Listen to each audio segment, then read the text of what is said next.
You are listening to A Scary State, and this week we're still covering our October spooky specials. So, Lauren? Yes, Kenzie? Let's get scary.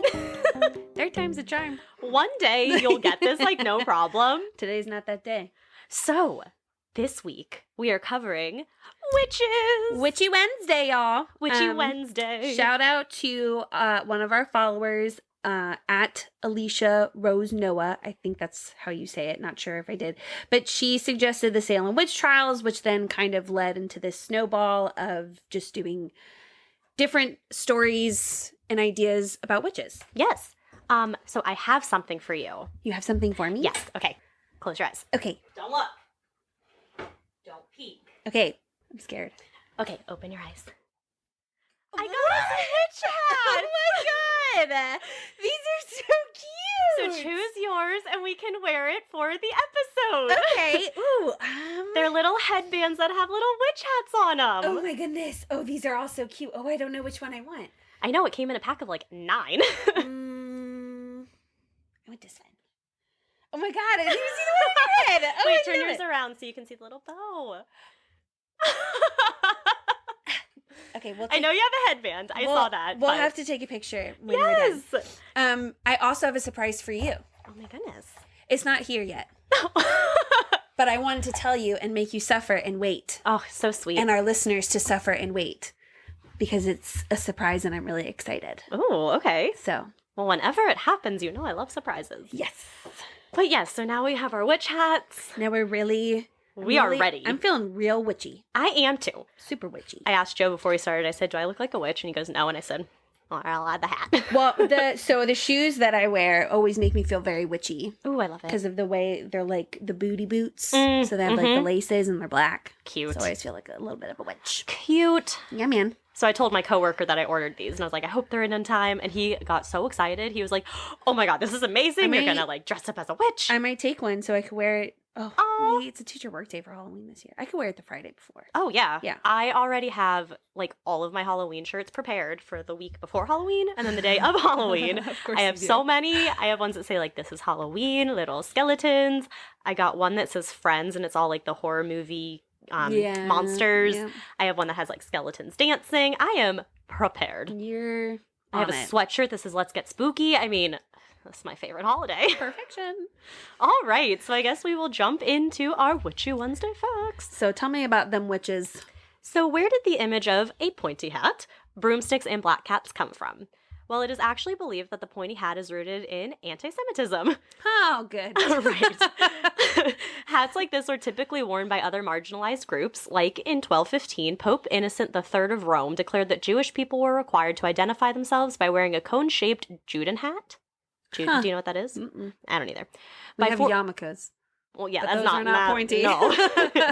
By 1431, quote, Hungarian legal codes required first-time sorcery offenders to walk among their peers in peaked Jews' caps. First-time sorcery offenders. As a way to identify that they were sorcerers. Huh. The broomsticks are a symbol of femininity and domesticity gone wrong. So a picture of a woman riding a broom was found from 1451. Atlas Obscura explains that the broom was a symbol of female domesticity, yet the broom was also phallic. So riding one was a symbol of female sexuality, thus femininity and domesticity gone wild. Well, a lot of the things that like I read about some of these witches was that it was unknown if they were actually a witch and doing witchy things or if they just were not conforming to societal norms. Yeah, that's a big thing. Yeah. Puritans associated witches with black cats because they believed that witches could turn into a black cat at a moment's notice to avoid death. S.F. Gates says, quote, while being sentenced to death, a German witch is said to have cackled at the judge, spat threats at the priest, and cursed her executioner. As the story goes, she was dragged from the court and tied to a stake for burning. As the flames rose around her, there was a flash of light, and a black cat leaped from the flames and ran through the astonished crowd. Love it. I do too. Good for her. Mentions of a witch are actually present in the Bible, in the book of 1 Samuel. Yes! Yeah. I almost talked about that one, but I was like, no. Well, I mentioned it. Yeah. In Sweden, witches are associated with Easter. So little girls will dress up in old clothes, rags, shawls, and other items of clothing that are just too big for them. They then go door to door looking for treats, so sort of like Halloween. here. This is from the old belief that before Easter, witches would fly to a German mountain to meet with Satan. As they were flying back to where they came from, Swedes would light fires to scare the witches away. So today, bonfires are lit and fireworks are shot off. Love it. In 1484, Pope Innocent VIII issued a papal bull that called for the destruction of the spread of witchcraft in Germany.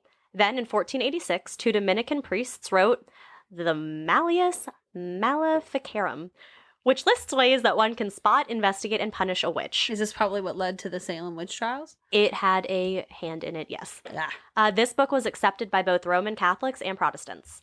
Before all of the horror that occurred in Salem, Europe went through a witch scare as well. Between 1500 and 1660, many innocent people accused of being a witch were put to death. It is believed that over 80,000 were killed during those years. Jesus! Germany executed the most, Ireland executed the least. The main thought of witches being burned at the stake occurred in Europe, so it didn't really happen in Salem. In Salem and the Americas, hanging was the main form of execution. But Giles Corey was pressed to death by large stones. Oh! He refused to plead guilty or not guilty, so they kept adding more stones, hoping that he would soon confess one way or the other. He never did and was soon pressed to death. There's an episode of Criminal Minds where the guy has a psychotic break, and there's a book that is in this library that has to do with the Salem witch trials, and so every person he kills is like that, and one of the people he kills them by squishing them with rocks. I hate that way. Yeah. Joan of Arc was also accused of being a witch and was actually burned at the stake. She's a badass bitch. Yeah, she was. Halloween is, at least this website that I read, said it is the witch's new year. It is known as Samhain. And currently now there are an estimated 1.5 million practicing witches just across the U.S., not even the rest of the world. So now, rather than being something associated with Satan, witchcraft promotes free thought and an understanding of earth and nature. Yes. So, very cool. Very cool. All right, Mackenzie. Now that we know a little bit about witches, what are you telling us? I'm going to tell you about specific witches. I just love our hats. I keep looking at them. So we are going to travel a little bit back in time and around the world, and we're going to learn about some famous witches, or witches that are famous in these places. Oh, okay. Because I did not know of them. Sounds good. At all. Until now. And any weird little crackling noises in the background, Roy I will take a toy from him. And I will hide it because it's a loud toy. And then I give him a stuffed animal. And then he finds a way to make that a loud toy. And then he finds another loud toy. I don't know. Yeah. We're at a loss here. We are. So hopefully he gets tired soon and then we're just good. Gets tired of chewing. All right. So first up is Hecate, the goddess of ghosts and witchcraft, as in a Greek goddess. Oh. Yeah, right? I thought so too. How cool. Right? Our first stop on our world travel is to the ancient world of Greece. And I promise this is our only historical witch. But she sounded really badass, and so I wanted to share a story. Well, yeah. So Hecate is the goddess of magic and spells. She is also known to be associated with most mysteries of the night, such as the moon, ghosts, and even, quote, hellhounds. Oh my goodness. I know. I love her. She is looked at as a protector of boundaries and crossroads for her help in saving Demeter's daughter Persephone when she was kidnapped to the underworld. Mm-hmm. Hecate is the most protective of warriors, athletes, fishermen, hunters, shepherds, and children. She is said to travel along with, I believe this is furries. In parentheses, it looks like an Aaron, yes? I have no idea. I don't know. But they're creatures that will punish those who commit any wrongdoings. Oh, okay. And supposedly her children were known as demons who would seduce travelers. Okay. Yep. Not her. So those seeking protection from evil spirits or to enhance their sorceress powers can offer various rituals to the goddess. So to have protection from evil spirits, you create the Supper of Hecate. At any crossroads, road junction, boundary, threshold, something. They usually consisted of small cakes, which were made from eggs, cheese, bread, and sometimes dog meat. Interesting. The association of dog meat, or even, unfortunately, the sacrifice of a dog, especially a puppy, which here at A Scary State we do not condone, but do not judge those of ancient Greek for doing so. It is believed that because of this, when she defeated the three-headed dog that guards the underworld. Oh, what's his name? I have it. Cerberus. Yep. So they protect the gates of. It's not Hades. That's the god. Is the underworld Hades? No, the underworld's just the underworld. The underworld. Okay. Yeah, well, I'm pretty sure. Yeah. Ruled by Hades. Right. So this dog... He ran the underworld. Beautiful. Thank you. So because of her defeat of this dog These dog. this dog that has 3 heads Yes. is why she's associated with the whole dog thing. Okay. Mhm. All right. Statues or paintings of Hecate would be placed by city gates, sacred sites, or entryways into people's homes to protect them or ward off evil spirits. Sorceresses could call on the goddess to aid in their magic spells. They would create curses and etch them into ancient tablets. On the island of Aegina, there was rumored to be a cult that worshipped the goddess, and it was said that those who suffered from mental illnesses could be cured on this island. Wow. So although she's one of the lesser-known Greek goddesses, she was said to be the most powerful. She was one of the only titans who continued to rule under Zeus. Wow. So you know how he got rid of all of them? Yeah. Not her. She was said to be one of the most powerful because she could easily travel between the spiritual world and the real world, which is how cool. right, which is why people associate her with boundaries and crossroads. Oh, okay, yeah. And protecting entryways and things like that. Makes sense. From another story I read, so I think the story of Persephone being taken down to the underworld, I think it was, I don't remember the ins and outs, but eventually it led to, okay, she had to spend X amount of time. Yeah, I think it was there. 6 months down there, 6 months up here. And Hecate would be the one to go back and forth with her. Oh. Yeah. So she's usually depicted holding torches or keys as a guide her during the night and beyond, the gates of the underworld. I said Hades, but the underworld. Yeah. I think as usually we say it's hot as Hades. Have you ever said that? Nope.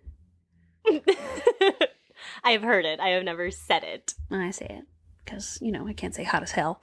That's true, yes. So she's also been seen as having 3 heads, bodies, possibly to be able to see in all directions. Oh. So now that you mention that, I think I can picture her. Yeah, she seems very justice-y looking. Okay. Because of the robes and the heads and things, but her original look was just by herself, and she had torches and keys. Okay. But then she got the 3 heads.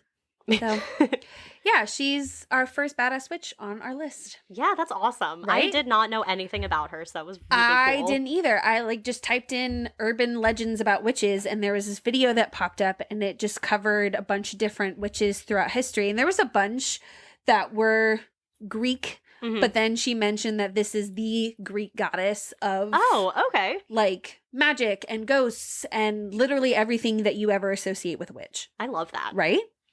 So, good stuff. Next witch, not so good. Okay.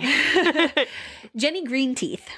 She's from England. Okay. So we're going to scoot across Europe over to our neighbors in London. Or England. Not London, because it's not in London. So our next witch resides in the murky waterways of England. The legend of Jenny Greenteeth is said to have originated in parts of Liverpool and Lancaster, right? Lancaster? There's a shire in there. Lancashire. I was saying it last night when I was writing this. Worcestershire. The legend of Jenny Greenteeth is said to have originated around parts of Liverpool and Lancashire. She lurks under rivers, ponds, even sewages covered by duckweed. Ew. Duckweed is a green plant that grows on or near water. It is similar to algae. It is a non-vascular plant and can make the surface of the water look like grass-covered land. Also, didn't have to look that up. Just knew that being a teacher. So, Look at that. Didn't even have to cite that source because it was my brain. Amazing. Jenny Greenteeth is an old, haggish woman who has sharp green teeth and splotchy skin. She waits for unsuspecting children to fall into her pond before she snatches them under the water. Jeez. She would then consume the children with her sharp teeth. She sounds a little bit like La Llorona. Who? La Llorona? She is the urban legend down in Mexico and South America. Where there are multiple stories, but one story is that she drowned her children and then killed herself, and now she is on the search to find her children. So she's seen around waterways, and she's very related to water, and she'll try to grab children who are out late at night near the water and either substitute them for her own children, or have other women go through the grief that she went through. She was not mentioned in this one. Interesting. I mean, La Llorona's not a witch, but it just sounds very much like this one. This lady didn't lose anyone. She's just Gross. grabbing kids and Yeah. stuff. So most believe that Jenny Greenteeth is just kind of a boogeyman story used to scare children into behaving or being careful. One source claimed an Australian traveler went to St. James Cemetery in Liverpool after seeing many people posting about seeing a ghost in this cemetery. When the traveler took a picture, there was a strange dark figure standing among the weeds in the cemetery. She swears the figure was not there when she took the original picture, and some of the locals agree that it is most definitely Jenny Greenteeth. There are some parts of her legend that also say she spent some time hiding among the trees, and when people who were walking by heard an eerie whistling among the wind, it was a sign that she was nearby watching her next victim. Ew. Dun dun dun! And you know I love like creepy things in the woods. Yes. At first, all the other ones I was doing were like really badass. Like there was this one witch where she's like known at the Arthurian? Ethereum? King Arthur. Oh. And she was like a student of Merlin. Oh, cool. Yeah. And so then I was like, this is a history lesson. Yeah. So I changed some of them. Yeah, Mackenzie texted me last night at like 9 o'clock my bedtime. And she's like, I'm starting all over. She was like, I found some stuff. It wasn't scary enough. I'm just starting all over. I mean, there was like Baba Yaga, which is like, Yeah. love Baba Yaga. Mm-hmm. You know, great story. But then as I was reading them, I was like, okay, this isn't happening now. Yeah. Like there's just like, oh, this was a folklore told, which was interesting, but it wasn't spooky. And a lot of mine is going to be kind of history-ish. That's okay. So it's maybe good that we didn't both do history-ish. See, there you go. Yeah. We're not going to kill you with learning. Just halfway. Just a little bit. So, next up on our list is Maul Dyer from Maryland. So we travel back across the pond to nearby Maryland. This witch may be more well known among the masses. I, for one, had no idea who she was, so this is all new for me. Maul Dyer is said to be the inspiration for the movie The Blair Witch Project. And you have not seen it. Right. Why would I? No, okay. That one's not that bad. I will watch it one more time to make sure there are no jump scares. Because I watched it a long time ago. And then we can watch it. And if there are any jump scares, I'll cover your eyes. It's not that, it's more freaky than it is scary. Do you remember? Sorry. I'm on a kick today. Go ahead. Do you remember when you were on my side? Oh, and also did not like scary movies. Yeah. And we were at a friend's birthday, and that's the movie they were going to watch. And we said, no, thank you. And we took a nap in her bed. Yes, I do remember this. It was a good time. But then I watched it with Joe, and it was good. It's really not that creepy. I remember when you moved to the dark side. I And know. I was left alone on my island. It was because my dorm, sunshine and rainbows. my dorm was haunted in college, and then my roommate wanted to join the ghost hunting club, and I did too, so we did. And then because we were in that, we had to watch scary movies, and I just had to grow accustomed. It's a process, Mackenzie. I've made a part of my personality trait, so I will not cave. So, Maul Dyer lived in Seymourtown, now known as Leonardtown. Oh, okay. So, Seymour to Leonard. In the late 1600s. There is no official record of her, but this story has been passed on for centuries. Maul Dyer was a herbal healer and lived an isolated lifestyle. Because of this, the other townspeople were suspicious of Dyer being a witch. During the winter of 1697, food was scarce, and disease swept through the town. They think influenza. The townspeople blamed their misfortune on Maul Dyer putting a curse on the town. Of course. They proceeded to burn her cottage down, which meant that Maul Dyer had to run from her home into the nearby woods. Because of the freezing temperatures, Maul Dyer froze to death. Oh. Her body was found a few days later, and it is said that Maul Dyer knelt down next to a large rock. Placing her hand on the rock, she cursed the town right before she died. Good for her. Mm-hmm. Even once her body was removed from the rock, you could still see the impression from her handprint. Ooh. The rock is now in front of the courthouse, and while you can no longer see the handprint, it is said to still bring feelings of discomfort. Some people have reported feelings of aches and pains when they walk near the rock. Cameras and technology have malfunctioned. Some say on the coldest winter days, they can see a woman in a white dress with long white hair walking into the woods with her white dog. People claim that this white dog is to blame for some accidents that occur along the road. Buddy. Like Roy, our white dog. Are you a white dog? Did you cause that accident? He's so cute. You are. People claim this white dog is to blame for accidents that occur along the road, and her haunted spirit is searching the land for the men who forced her from her home. The land where her cottage once stood is said to be cursed. crops won't grow there, and there has been an unusually high amount of lightning strikes in the area. A hunter who was interviewed in the 1970s reported seeing a, quote, very dense fog patch, cylindrical in shape, with light emanating about 8 inches from the top. It crossed the stream and went east, moving across the wind instead of with the wind, then turned and went south. But what made it really strange was that it did it twice. I'm not saying it was the spirit of Maul Dyer. I just don't know what it was. So that's Maul Dyer. Creepy. Yes. Do you talk about the witch's tree? Maybe. Do you? I don't know. Maybe you should just listen to my next story and stop talking. Oh my god. If it fits into an experience I had. Okay, go on. Is it in America? Yeah. Oh, then okay, you're good. Go ahead. Oh, okay. So when Mom and I went to the beach a couple years ago, it was raining. So we were like, oh, we're just going to go do a ton of like spooky things. So there was a witch's tree. It was in Delaware, I think. And it was like super haunted. So we were going to go to the witch's tree. Well, you had to go down a sand road. Like the road was just sand. Mm. And it's like going through the woods and it was raining. So we're like, we're going to get stuck in that. Yeah. So we ended up not going. So I ended up looking at like the tree and every description of it when we got home. And it was like, oh yeah, people have gone here. Their cars have stopped working. Their cell phones stopped working. All of this stuff. And I was like, okay, good thing we did not go to this witch's tree. That's why I let other people do the creepy things and let me know what happens. It looked really cool on like the pictures I saw. So it would have been cool in person. But yeah, not about to try to get stuck in the rain in the middle of like Delaware. Yeah, no. Without cell phone service. No. No. So we said no to that and we went somewhere else. Well, I got a different tree. Okay. Not here.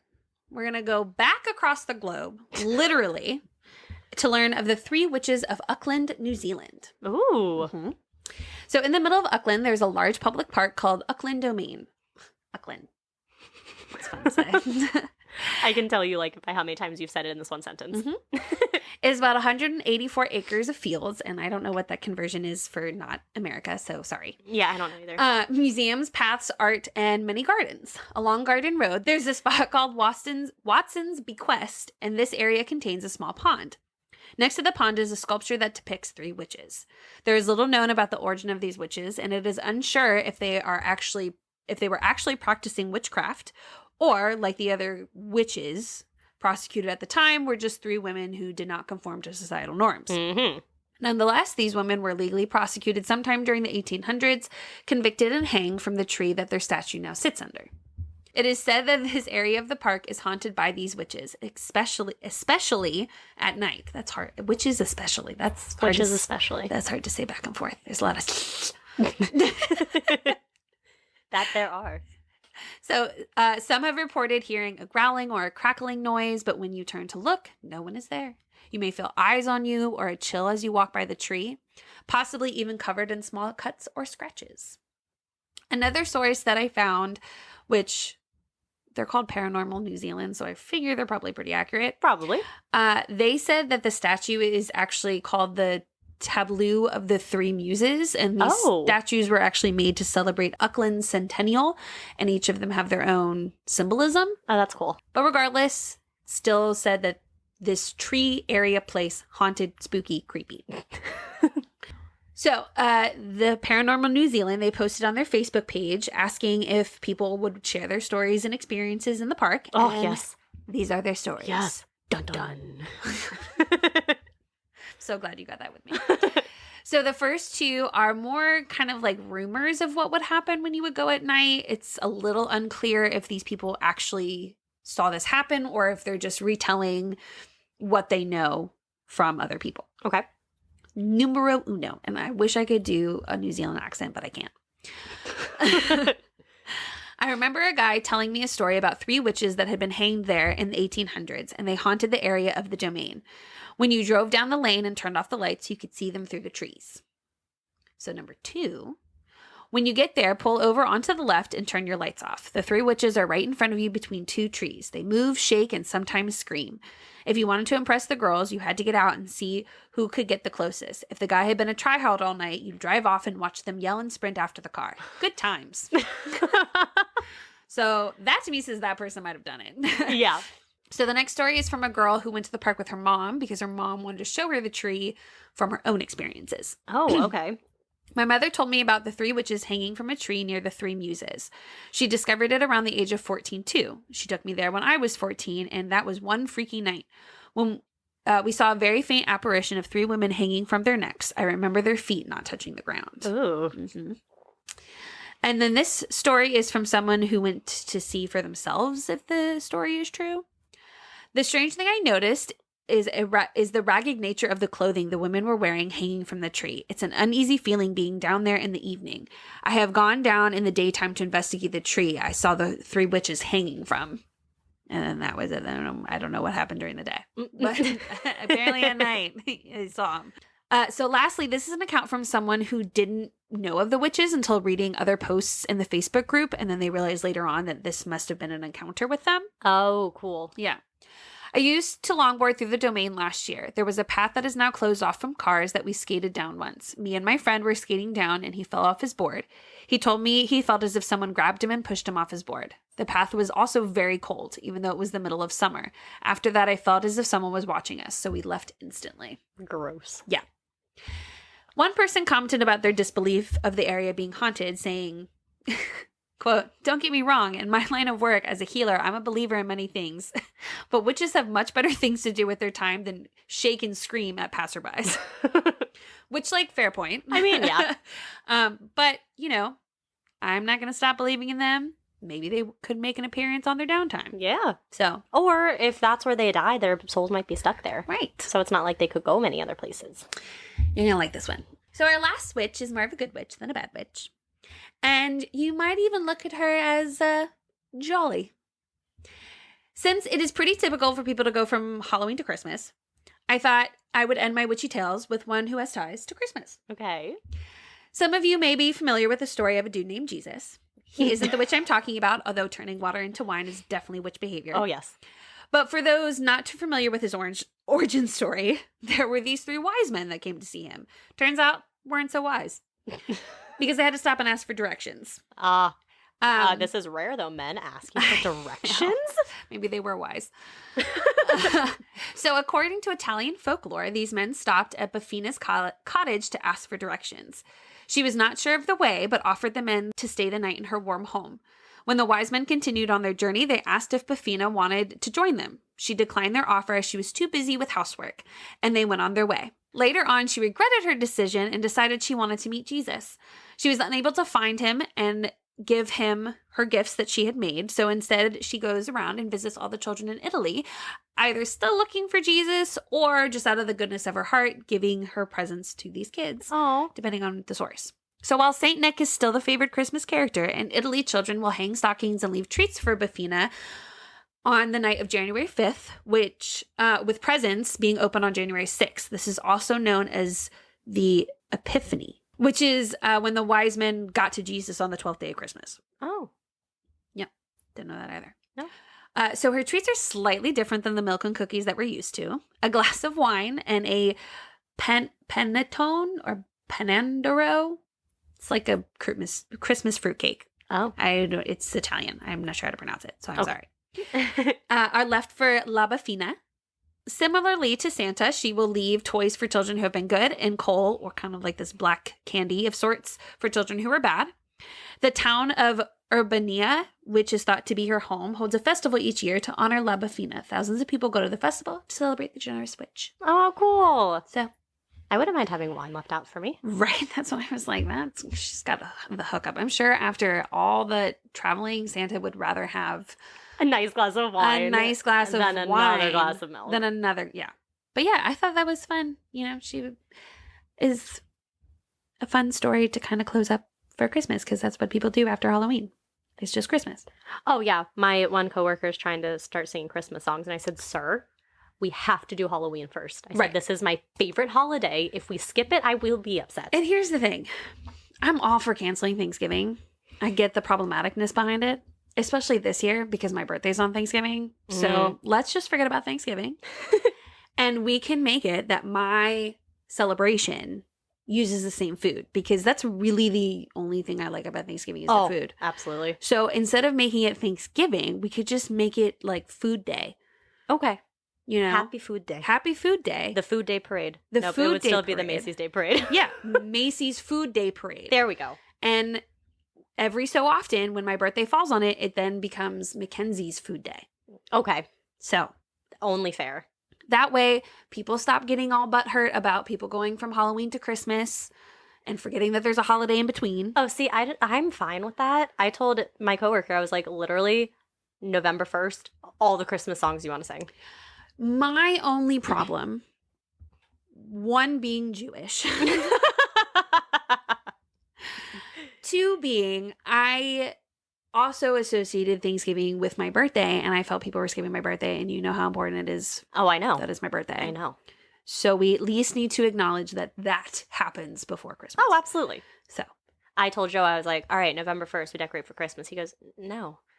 So what we have made an agreement for is the day after Thanksgiving, we'll do the Christmas. that I can live with. And we can keep all of our pumpkins out, like the Halloween pumpkins, just turn them around so they're not jack-o'-lanterns anymore. They're just pumpkins. Oh, that's cute. Thank you. And then we have like all of our like fall decorations still out. So he's like, I want to enjoy them a little bit. Yeah, I just, for my own sanity, don't start listening to Christmas music until December 1st. I typically don't, but I told my coworker, I was like, go for it November 1st. Let us just get through Christmas or Halloween first. Yeah. There is this funny picture. I sent it to him as well. It's of Jack Skellington standing in front of like this big pit, and he knocks Santa into the thing, and he goes, "This is Halloween," and like knocks Santa into the pit.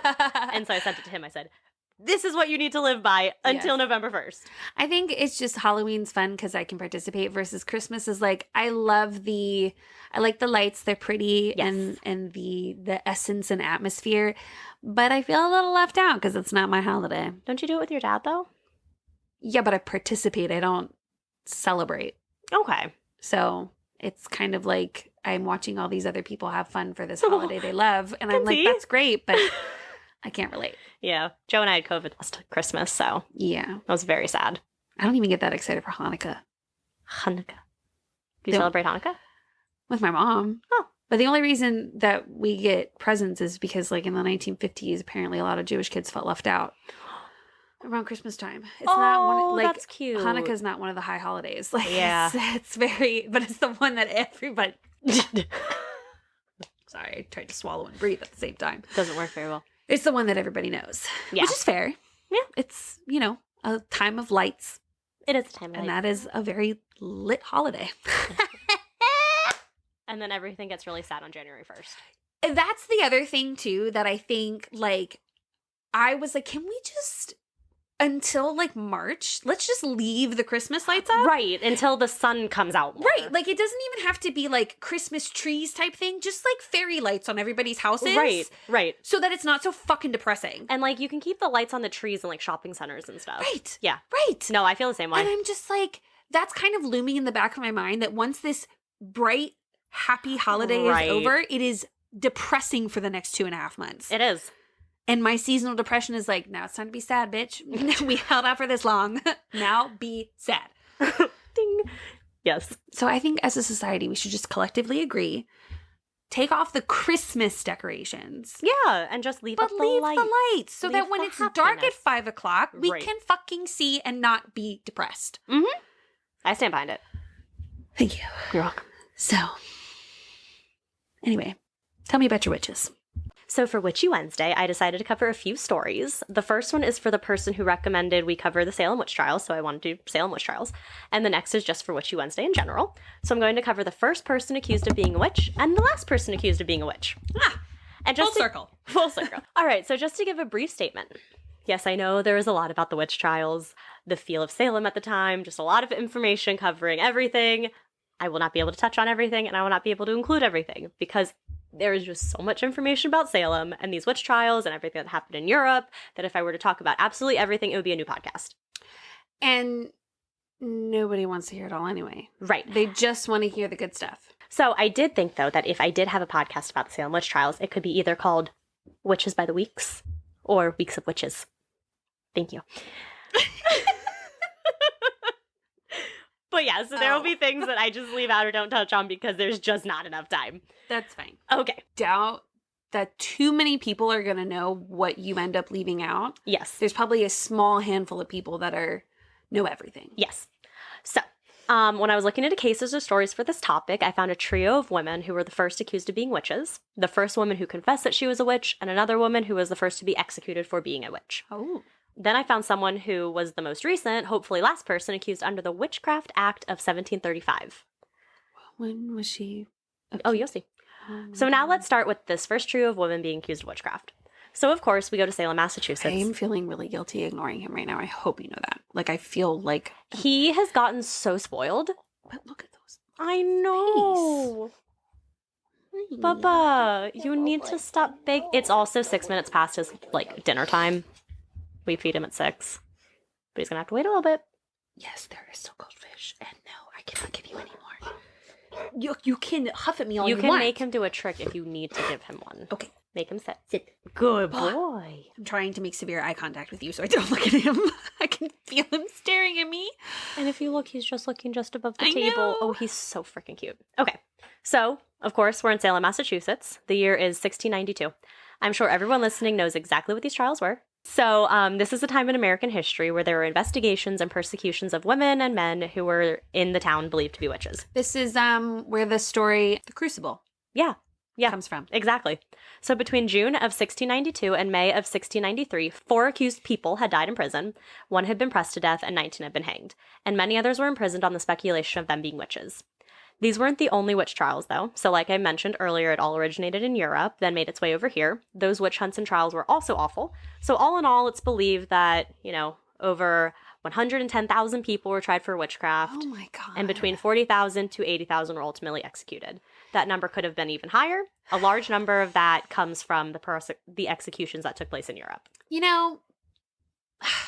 I know. It will just keep getting worse. Men. Yes. Yes. And it's like, okay, let's say these witches were real. One, they would have gotten out of it. Mm-hmm. If they believed in the kind of witchcraft that they assume that these women have powers for. Yeah. I feel like these women were probably just smarter. Absolutely. And that's what pissed them off. And they would talk back to men, and that's not okay. Right. I'll get into a lot of this. Okay. So Britannica.com describes witches as, quote, followers of Satan who had traded their souls for his assistance. It is believed that they employed demons to accomplish magical deeds, that they changed from humans to animal form and from one human form to another, that animals acted as their familiar spirits, and that they rode through the air at night to secret meetings and orgies. Okay, so here's the thing.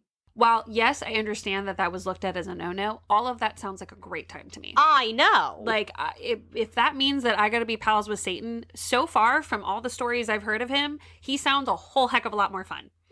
So, I don't know.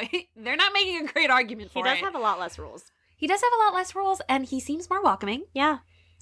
And more understanding of mistakes. Yeah. The Church of Satan actually has, some really great values. But also there's some bad things, but they have great values. Well, sure. But anywho, so the whole IDing witches thing came primarily from suspicion, rumors, and accusations. Those accusations then led to convictions, which then led to execution. So this time was bad. If you spoke wrong, if you spoke wrong, had an animal that followed you around, or were just disliked by someone for one reason or another, you could be accused of being a witch. So I'm guessing that, dogs weren't a thing? No. They could be familiars. Mm-hmm. Yeah. Okay, but... Yeah. Dogs follow you around. I know. It's, the best part of it. I know. Except when they get really annoying and don't stop following you around. Oh, his tail. He's so cute. Look at the face. So there were no fair trials. There was no justice. There was no fair trials. Innocent men and women were killed for just being suspected of being a witch. And then there were many tests that were performed to see if someone was a witch. So I wanted to cover those kind of before I went into anything else, because they are truly wild. First test or proof that someone was a witch was based on their appearance. So usually rude. They would be female, old, poor, sick, or stand out in some other way. Many lived alone, spinsters, and only had animals as companions. Because look at what her options were. These people sucked. I know. John Guile identified witches by saying, quote, every old woman with a wrinkled face, a furrowed brow, a hairy lip, a goober tooth, a squint eye, a squeaking voice, or a scolding tongue, a cat or dog by her side is not only suspected, but pronounced for a witch. Yes. So literally any woman is a witch. Women who acted out or went against the rites and traditions were also assumed as being a witch. They keep trying to oppress us, but we're going to keep coming out on top. So another look thing was the accused having a witch's mark. This would be searched for once the witch was in custody, and there was literally no other evidence to prove their guilt. So they're trying to, grasp at straws here. It is believed that a witch would become a witch and get their powers through a pact made with the devil. So this mark could be a mole, birthmark, scar, anything that was believed to be a brand from Satan. The more unusual the mark, the stronger the suspicion. This is literally the definition of everything's made up and the points don't matter. Yes. No, absolutely. Literally everything is made up. Yep. And any loose skin was regarded as witch's teats, and it was a way for Satan or her familiar to feed. So the accused would be forced to strip down completely and be looked over by a judge or doctor or midwife, most always with a judge or some other jury present. Picking would then be done on that mole or blemish to test if it was a devil's mark. The theory at the time was that if that spot didn't bleed or didn't cause pain when pricked, it meant that it was definitely a witch's mark. This may be repeated on multiple parts of the body until one part didn't bleed. So you could be pricked 900 times and bleed every single time, and then just one other prick, if that doesn't bleed, oh, you're a witch. Witches aren't, well, it's spirits. Yeah, but the devil's mark shouldn't be bleeding. Oh. Or hurt, because it's from the devil. Got it. A witch's cake. So this is disgusting. It was used to reveal whether a person's illnesses were afflicted through the use of witchcraft. So the witch cake was either a cake or a biscuit that was made with rye flowers and the urine of the affected person. That cake was then fed to a poor little dog. If the dog then exhibited the same symptoms that the ill person was experiencing, then it was proven that witchcraft was at play for inflicting the person. And I don't know why a poor innocent dog, but dogs were a popular and common familiar, usually associated with the devil. So they would feed it to the dog. Ugh. The dog was then supposed to point to the witch who had been responsible for inflicting the illness on the person. The witch could also fall violently ill, showing everyone that she was, in fact, the true witch. This did not work, ever. Swimming. So during this time, water was considered to be a pure thing. So baptisms, holy water, water was where you went. So these waters would test one's innocence or guilt. So the accused would be stripped down, and their right thumb would be tied to their left toe, and their left thumb would be tied to their right toe, essentially forming them into a ball. Then a rope would be tied around the person's waist to potentially lift them out of the water, and they would be thrown into the water. If they floated, it meant that the pure water had rejected them, so they were clearly a witch. People float. But if they didn't come up, it meant that they had been innocent all along. But now they're dead because they drowned. Clearly that they don't understand that people float. Oh, they don't care. So if you float and you come up to the top, you're killed because you're a witch. If you don't float and you drown to the bottom because you can't swim, you're fucked either then way. You're innocent, but now you're dead. Yeah. Then there was the prayer test. It was known or suspected that witches would be unable to say the Lord's Prayer or unable to even read any of the holy words from the Bible. They would then have to recite it perfectly without stuttering or stumbling over the words. So you and I would be fucked. Women weren't educated at the time. Did they even know how to fucking read? You should know the Lord's Prayer, is what they're saying. But yeah, if you stuttered or stumbled over your words at all, you're a witch. But I used to know it because I went to church enough times to kind of figure it out, but I couldn't tell you what it is. Oh, yeah, no. If the person recited it perfectly with no stuttering and no errors, it still didn't prove they were innocent. What? But oh man, if they messed it up even just a little, immediately guilty. That is what happened to a man named George Burroughs. He was a former reverend, but had been accused. As he was about to be hanged, he recited the Lord's Prayer perfectly. So perfectly, in fact, that some of those in the crowd believed he had to be innocent.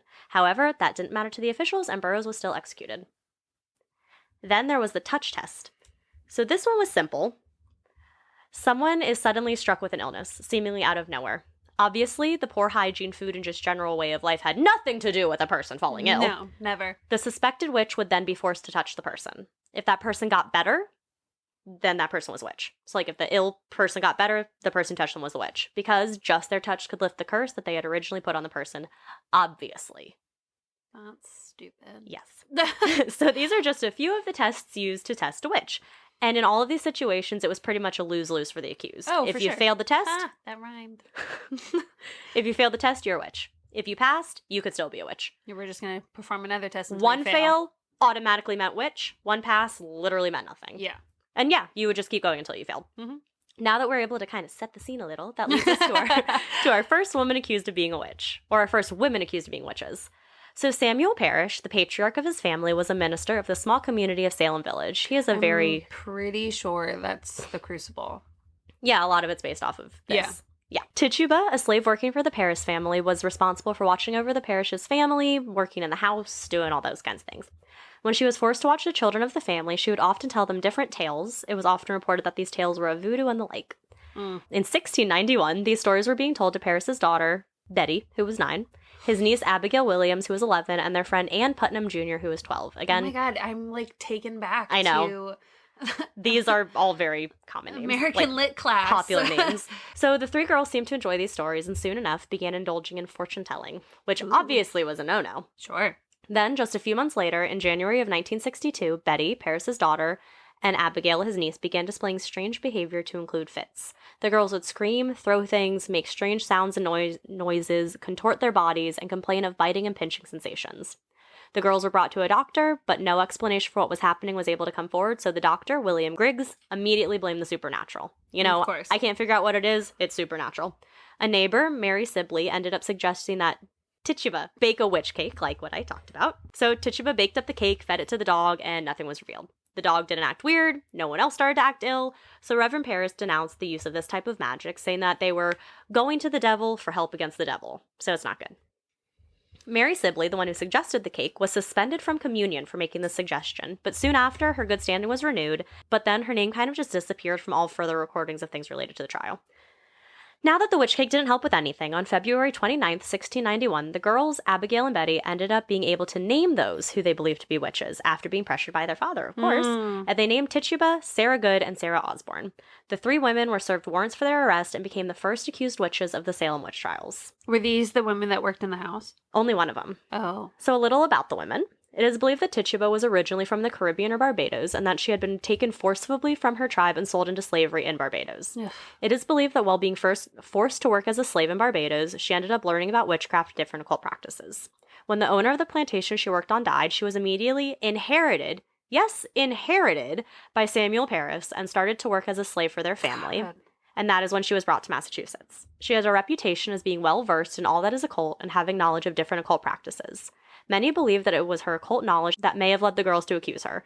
And remember, she had made the witch's cake, so, like, if she were a witch, why would she make a cake that could possibly, like, Right. expose her? Yeah, but remember, logic, not a thing here. Nope. We have an annoying dog barking in the background, so we're just going to try to keep going. So Sarah Good was another one who was accused, and she was a beggar who was known for having a temper. Sarah had been born to a well-off family, a family who owned a large portion of land, but tragically her father committed suicide. So again, due to her being a woman, her father's land was left to her brothers and she was given nothing. She married Daniel Pole, an indentured servant, and when he eventually passed away, she was left with his huge amount of debt. Sarah then remarried a man named William Good, but they still struggled financially. This led to her having to roam the street, begging for money or anything people could give her. She had a reputation of being hot-tempered, unpleasant, and unliked. Given her life, I would be too. Yeah. A couple, Samuel and Mary Abbey, had housed Sarah at one point, and they said she was, quote, so turbulent a spirit, spiteful, and so maliciously bent that they had to kick her out.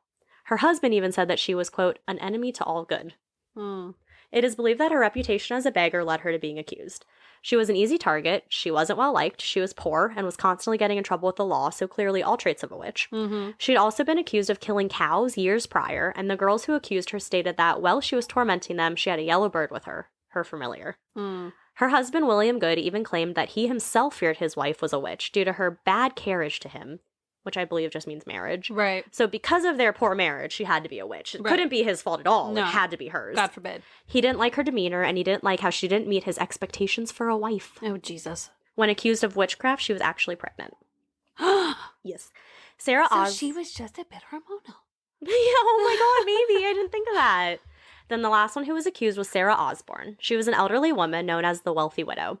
When she was younger, she had married a wealthy man named Robert Prince, and the two had 2 sons together. They moved to Salem in 1662 and bought a large plot of property in an area that neighbored the Putnam family's land. The Putnams were a very prominent Salem family and held a lot of influence through the village. Prince died in 1674, leaving the land to Sarah. That is when rumors started to swirl that Sarah was having a romantic relationship with one of her indentured servants, Alexander Osborne. Well, these rumors ended up being true because Sarah paid off his indenture and the two were married soon after. Oh. Which, again, not good.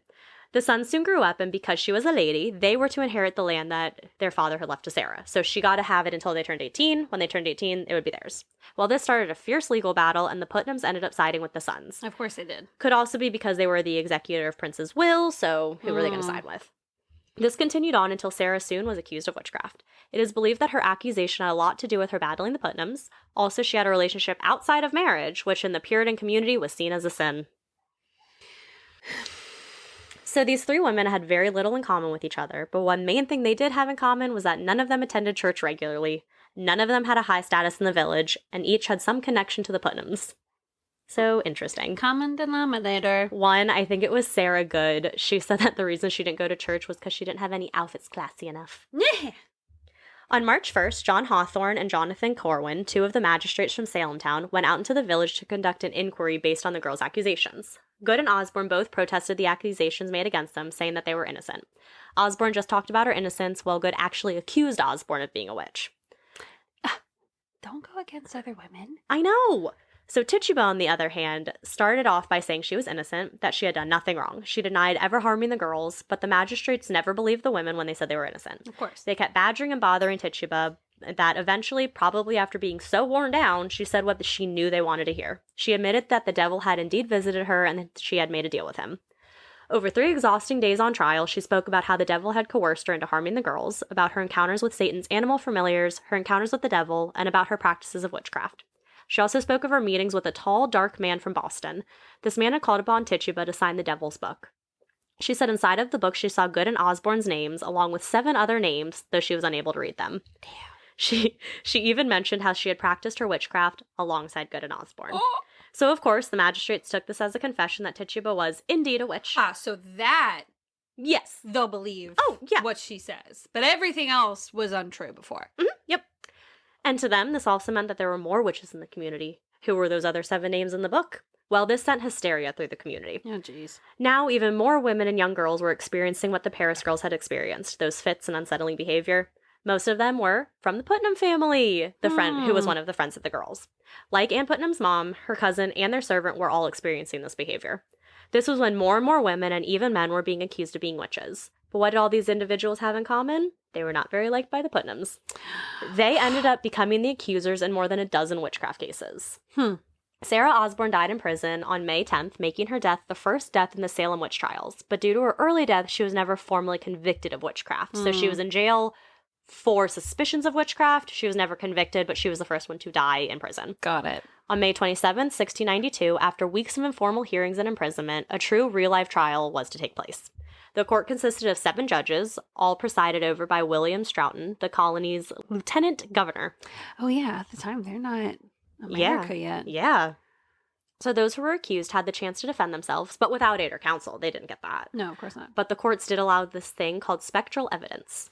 So the victim, the one who had fallen ill or who was accusing the witches, would be able to claim if they had seen or had been attacked by specters of the accused, so by these witches, because Satan had chosen them to assume their form to work their evil. So they believed that these witches had Satan in them, and Satan had come to look at them and curse them. But these victims, even while on the stand, would writhe around, whimper in pain, and make unintelligible noises, all proving that they were still under demonic possession. Oh, sweet Jesus. Those who confessed to practicing witchcraft and being witches were spared by the court, taking on the Puritan belief that their punishment would come from God. They would also be spared if they named other witches in the community, so more innocent people were accused. Those who maintained their innocence weren't so lucky and usually would face awful fates. Just a few days later, on June 2nd, Bridget Bishop was accused and convicted of being a witch. The super shitty thing, though, she had been accused 12 years prior and had been able to prove her innocence, and now she's being accused again, and this time she lost the trial. What? This next go-around, she was accused due to her second husband's children wanting the property that she inherited from her husband when her husband Oliver died. What greedy sons of bitches. Yep. She may have also been an easy target because she didn't really follow the social norms of the Puritan times. She associated with the wrong people, kept unseasonable hours, hosted parties that involved drinking and gambling, and she may have behaved immorally. Again, that seems like the more fun option. I know. She would fight with her husbands in public. She had been married multiple times. By the time of her accusation, she was on her 3rd husband. And she was known to wear unacceptable clothing, mainly a scarlet bodice. Ooh. Then, on June 10th, Bridget Bishop became the first woman to be executed under the assumption of being a witch. She was hanged on what soon became known as Gallows Hill in Salem Village. So she ended up being the first to be tried in the specific court, the first to be sentenced, and the first to die. 9 days later, on June 19th, or other sources said July 19th, 5 more people were convicted and hanged, to include Sarah Good. She was sentenced to death by hanging, but due to her being pregnant, her death was postponed until after the baby was born. What the fuck? According to legend, though, she had told one of the judges, quote, "I am no more a witch than you are a wizard, and if you take away my life, God will give you blood to drink." Good. So it doesn't account for much then, but it goes to say that 25 years later, the judge who sentenced her to death did die by choking on his own blood. Ha! Yep. Karma's a bitch. 5 more convicted people were hanged on August 19th. On September 22nd, 8 more were executed. Trials continued on through February, where out of the 56 people indicted, 3 were convicted. On May 9th, 1693, Tituba was formally convicted by the courts and considered to be a detestable witch. She was taken into custody, and that is where she remained, until an unknown person paid her jail fees, so essentially owning her. She was sold to this unknown person, and not much is known about what happened to her after that. Ugh. Thankfully, in 2001, hundreds of years later, all of those who had been convicted were officially exonerated. In 2001? Mm-hmm. Yup. So 21 years ago, they were finally, known as not being witches, and all of their charges were pretty much dropped against them in 2001. Bullshit. Then we have the woman who was most recently accused of witchcraft, or the last witch in history, Anna Goldie. So Goldie was born on October 24th, 1734 in Senwald, which I think is Switzerland. She was one of 8 children. At the age of 18, she started working as a domestic servant. Then in 1762, she began working at a rectory and worked there for a few years. What's that? I think it's like a nun place, something like that, a religious place. And when she was 31, she was impregnated by a mercenary. He left Switzerland before Goldie had even given birth. But sadly, the baby didn't make it past the day it was born. And even more tragically, this was a very common thing during this time. Like, infant mortality was very common around this time. Not anyone's fault. It's just the time. Right. But she was accused of murdering her child. Sounds very similar to the times now. And she was pilloried.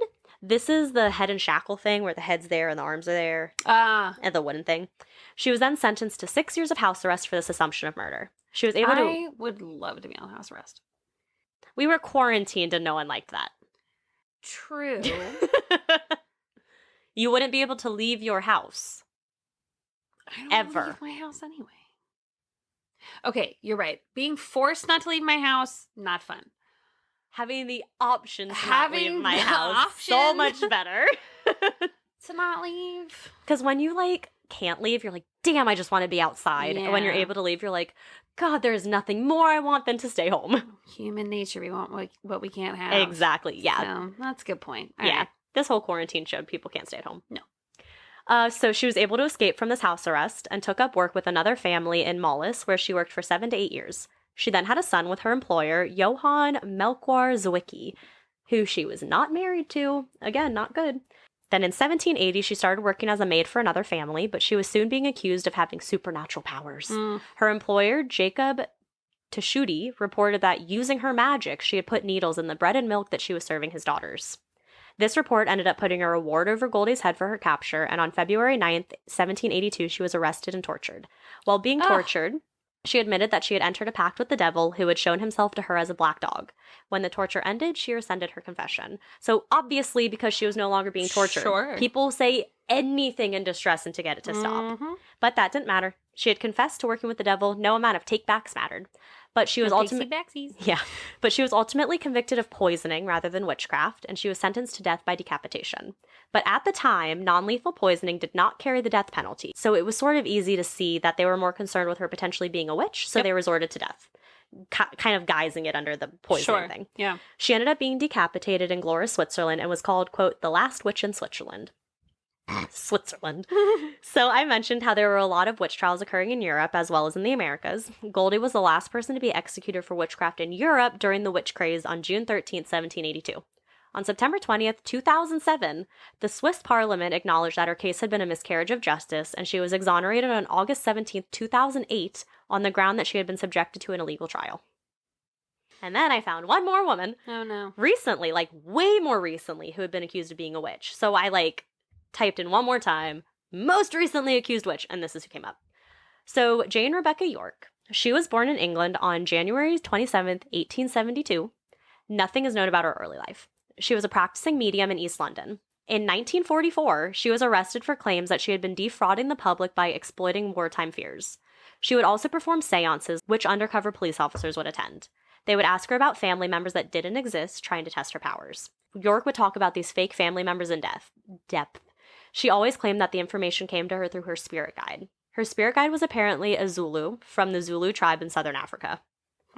One family member she talked about was one of the police officer's fake brother. She claimed that this non-existent brother was one of the officers who had been burned alive on a bombing mission. So I don't know where she gets this information because the officer didn't have a brother. Right. She also claimed that she was able to frequently summon Queen Victoria.